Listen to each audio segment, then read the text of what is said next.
আজ জাতীয় স্মৃতিসৌধে শ্রদ্ধা জানাবেন নতুন রাষ্ট্রপতি মির্জা ফখরুল ইসলাম আলমগীর। সেখানকার প্রস্তুতি নিয়ে একটু জানবো, জানাতে যুক্ত হচ্ছেন সহকর্মী রায়ান বেনামিন। রায়ান, একটু জানাবেন কখন নাগাদ রাষ্ট্রপতি স্মৃতিসৌধে পৌঁছবেন এবং তার এই আগমন ঘিরে নিরাপত্তা সহ সার্বিক প্রস্তুতি কেমন দেখতে পাচ্ছেন?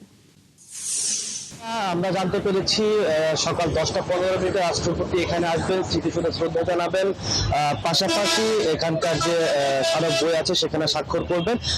যাবতীয় যে আনুষ্ঠানিকতা সেটি শেষ করে আবার 11টার মধ্যেই হয়তো তিনি এই স্মৃতিসৌধ এলাকা ত্যাগ করবেন।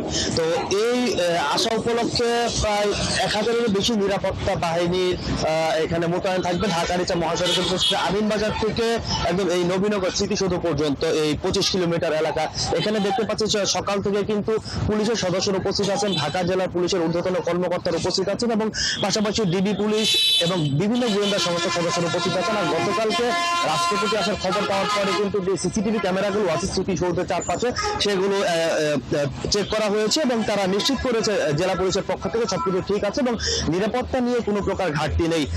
পাশাপাশি ইতিমধ্যে কিন্তু সেনাবাহিনীর সদস্যরা এসেছেন, নৌবাহিনীর সদস্যরা এসেছেন এবং ডগ স্কোয়াড কিন্তু পুরো স্মৃতিসৌধ আমরা জানতে পেরেছি যে মহড়া দিয়েছে এবং এখন পর্যন্ত পুলিশের সদস্যরা বলছেন, জেলা পুলিশের পক্ষ থেকে আমাদের বলা হলো যে কোনো প্রকার নিরাপত্তা নেই, ঘাটতি নেই এবং হাইওয়ে পুলিশের সদস্যরা মহাসড়কে উপস্থিত থাকবেন। আরেকটি বিষয় জানিয়ে রাখি, রাষ্ট্রপতি আসা উপলক্ষে কিন্তু আমিনবাজার থেকে এই নবীনগর পর্যন্ত 25 কিলোমিটার এলাকায় যানবাহনে কোনো প্রকার বাধা সৃষ্টি করা হবে না।